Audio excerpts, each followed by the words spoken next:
بسم اللہ الرحمن الرحیم۔ حضرت عبداللہ بن عمر رضی اللہ عنہما روایت کرتے ہیں کہ ہم رسول اللہ صلی اللہ علیہ وسلم کے پاس بیٹھے ہوئے تھے۔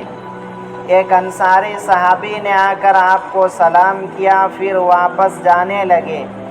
آپ صلی اللہ علیہ وسلم نے ان سے پوچھا، انصاری بھائی، میرے بھائی سعد بن عبادہ کی طبیعت کیسی ہے؟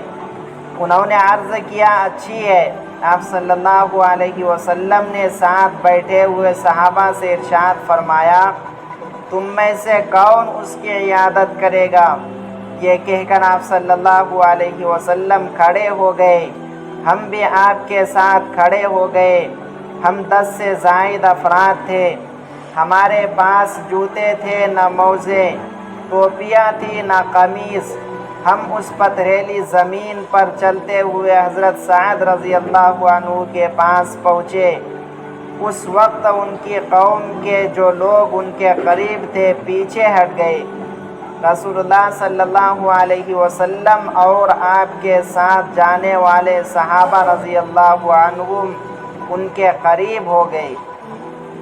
حضرت ابو سعید خدری رضی اللہ عنہ فرماتے ہیں کہ انہوں نے رسول اللہ صلی اللہ علیہ وسلم کو یہ ارشاد فرماتے ہوئے سنا، جس شخص نے 5 اعمال ایک دن میں کیے، اللہ تعالیٰ اسے جنت والوں میں لکھ دیتے ہیں۔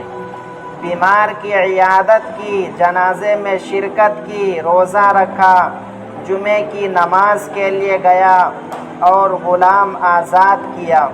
حضرت معاذ بن جبل رضی اللہ عنہ رسول اللہ صلی اللہ علیہ وسلم کا ارشاد نقل فرماتے ہیں، جو اللہ تعالیٰ کے راستے میں جہاد کرتا ہے وہ اللہ تعالیٰ کی ذمہ داری میں ہے۔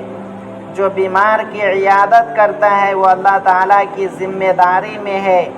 جو صبح یا شام مسجد جاتا ہے وہ اللہ تعالیٰ کی ذمہ داری میں ہے۔ جو کسی حاکم کے پاس اس کی مدد کے لیے جاتا ہے وہ اللہ تعالیٰ کی ذمہ داری میں ہے، اور جو اپنے گھر میں اس طرح رہتا ہے کہ کسی کی غیبت نہیں کرتا وہ اللہ تعالیٰ کی ذمہ داری میں ہے۔